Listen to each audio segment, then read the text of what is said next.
The U.S. military has quietly created a shipping route through the Strait of Hormuz to carry millions of barrels of oil every day.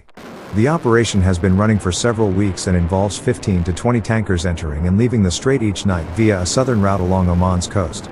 Around 10 million barrels of oil per day, about half of the pre-war volume, are being shipped out of the strait into the global energy market through this low-profile corridor. The U.S.-led operation extends beyond the escort of oil-laden tankers.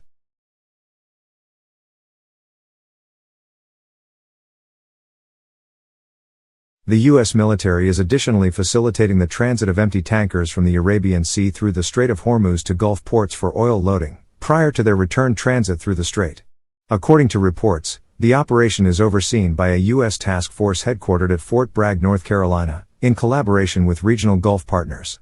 The task force generates daily manifests, one documenting vessels departing the Gulf via the Strait of Hormuz into the Arabian Sea, and another documenting leased empty tankers transiting from the Arabian Sea through the strait to Gulf ports to procure further oil shipments.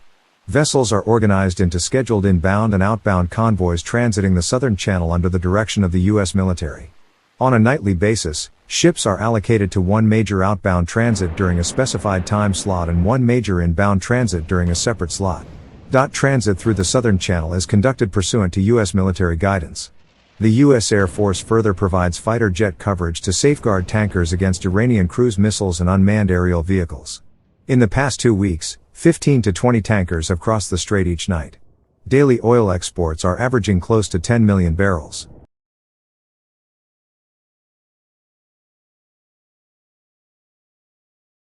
Reportedly, on some days, exports have reached 15 to 20 million barrels. The operation was likely made possible by a recent 2-week U.S. Central Command military campaign that degraded Iran's radar and maritime surveillance systems.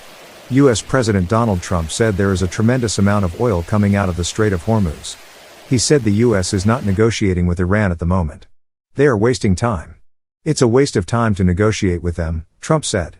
The Iranians still have some fight left, but overall they are a shell of themselves, he added. This comes after Trump announced what he described as the toughest economic action yet against Iran. He warned that any country, bank, or company helping Tehran financially or commercially could face harsh economic fallout. In a Truth Social post, Trump said Iran missed the chance to make a deal and would now face economic warfare and isolation like never before. Meanwhile, the Strait of Hormuz has emerged as a principal flashpoint since hostilities between the U.S. and Iran commenced on February 28. Maritime traffic through the strait has been repeatedly interrupted amid contradictory assertions regarding its operational status. U.S. President Donald Trump has even called the strategic strait U.S. territory. It is one of the world's key oil choke points, moving about 20% of global oil consumption and roughly 25% of oil traded internationally. Since the war with Iran started, transit through the Strait of Hormuz has faced repeated disruptions, with the U.S. claiming the route is open while Iran insists it remains blocked.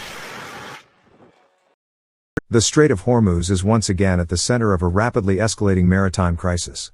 A vessel transiting out of the strategic waterway has been struck by an unknown projectile, damaging its engine room and causing a crew casualty, according to the United Kingdom Maritime Trade Operations. The remaining crew were assisted by the Omani Coast Guard.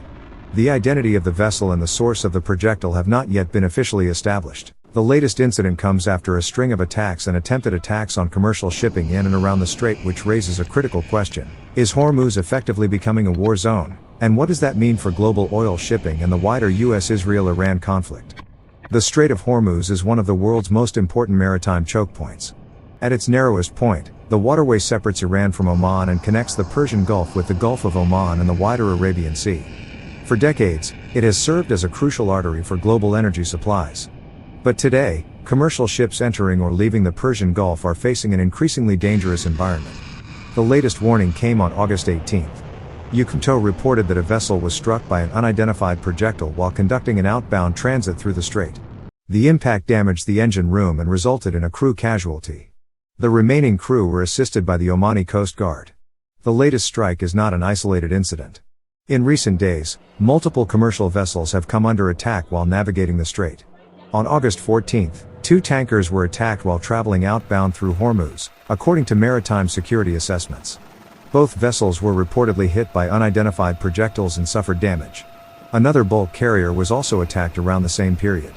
The incidents have pushed maritime security concerns to a severe level. And the attacks are not limited to vessels whose identities are unclear. The United Arab Emirates has accused Iran of attacking vessels operated by the Abu Dhabi National Oil Company, or ADNOC. The UAE says multiple ADNOC-linked vessels came under attack in recent days. No injuries were reported in those incidents, but Abu Dhabi has demanded that Iran stop the attacks and fully reopen the waterway. However, Iran has not accepted those accusations.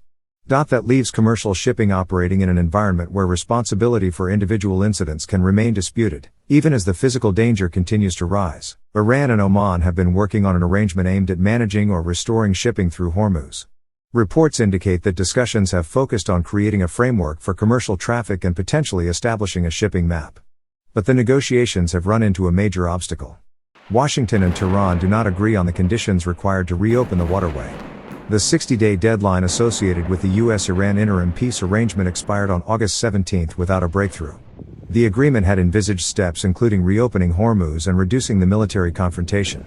Instead, the arrangement has largely broken down. And the consequences are now visible at sea. The geography of Hormuz makes the situation even more complicated. The waterway is narrow. Commercial vessels have limited room to maneuver. Iran controls a large portion of the northern side of the strait, while Oman controls territory around the southern approaches.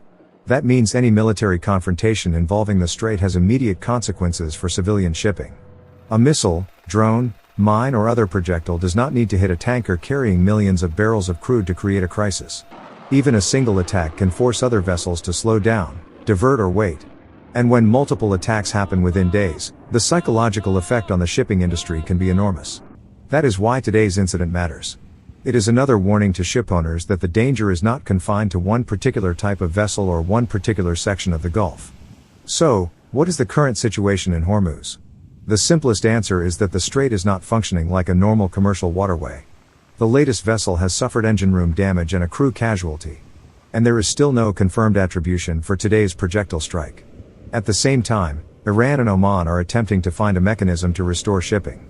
But those diplomatic efforts are taking place against the backdrop of a wider confrontation between Iran and the United States, with Israel also at war with Iran. The message from Hormuz is clear. The waterway has not completely stopped functioning. But it is operating under extraordinary pressure. Ships are still moving. Yet traffic remains at historically low levels. Commercial vessels are being attacked. The identity of the attackers in some incidents remains disputed or unknown. Diplomats are trying to negotiate a way forward. And militaries on all sides remain on high alert. The latest projectile strike therefore comes at a critical moment. And one more reminder that the battle over the Strait of Hormuz could become one of the most consequential fronts of the US-Israel-Iran war. Because if Hormuz remains effectively crippled, the consequences will not stay confined to the Gulf. They could reach oil markets, shipping lanes, energy prices, and consumers across the world. For now, the strait remains open in a limited and highly precarious sense. But with attacks continuing and diplomacy hanging by a thread, the question is no longer simply whether ships can pass through Hormuz.